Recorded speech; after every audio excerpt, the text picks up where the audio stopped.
Macmillan Audio presents The Book of Jonah by Joshua Max Feldman. Read for you by David Pittu.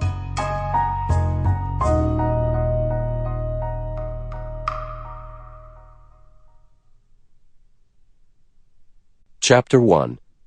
New York. 40 days and 40 nights earlier. Prologue. The Smidge. Jonah knew the 59th Street subway station well enough that he did not have to look up from his iPhone as he made his way among its corridors and commuters to the track. He felt lucky as he came down the stairs to the platform to see a train just pulling in. He boarded without breaking his stride, took a seat by the door of the nearly empty car, went on typing. A crowd of people flooded in at the next station, but Jonah felt he'd had a long enough day that he need not give up his seat.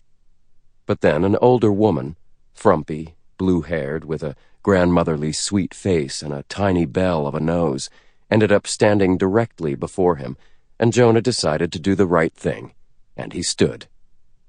He was not on the train long, but when he got off he saw that many of those moving past him on the platform were soaking wet, hair matted to foreheads, clothes translucent and sagging. They all bore it well, though, Jonah thought, stoically marched ahead with mouths fixed, eyes straight, as though they got drenched during every evening commute. Then, as he came to the stairwell leading up to the street, he found that a group of 20-30 people was standing semicircled around the bottom, not continuing out. Jonah advanced a few steps. Rain cascaded down onto the concrete stairs in an unbroken sheet, making the light shining into the station pale and misty, as if they were all gathered behind a waterfall. Those in the group shrugged to one another at their predicament, tapped away on their smartphones, or just stared placidly at the rain, seemingly admiring this temporary transformation of the world outside. Some, having stood there for a few moments, turned up their collars or held out their umbrellas and flung themselves up the steps with a sort of reckless bravery. Those coming into the station, umbrellas bent, hair dripping, looked puzzled at the gathering below, as though finding a crowd of people in the subway unmoving, unshoving, even by and large content to be there, made their surroundings somehow unrecognizable. Jonah had been running late when he'd left his office, but he knew Quest events were always well attended. His absence from tonight's cocktail party for another 10 or so minutes wouldn't make much difference.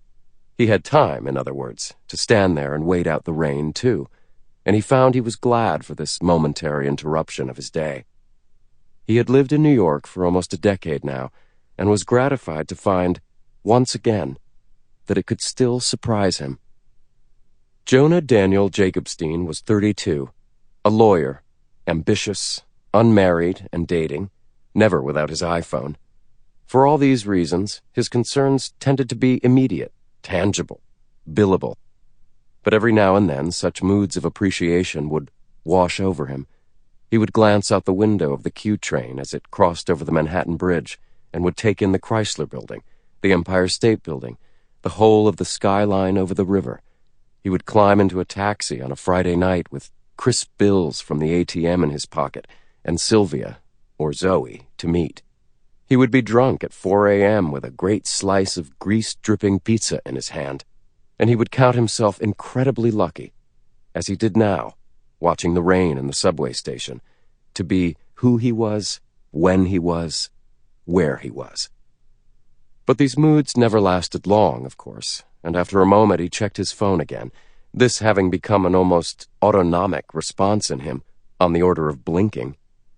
He'd gotten a dozen new emails since he'd boarded the train.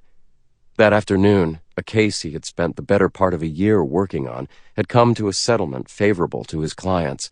He was pleased to see in his inbox several congratulatory messages from colleagues, even a few from partners. He dropped his hand back to his side and saw that a very large Hasidic Jew had appeared beside him, pink-faced, jowly, in black hat, black coat, forelocks dangling. Sample complete. Ready to continue?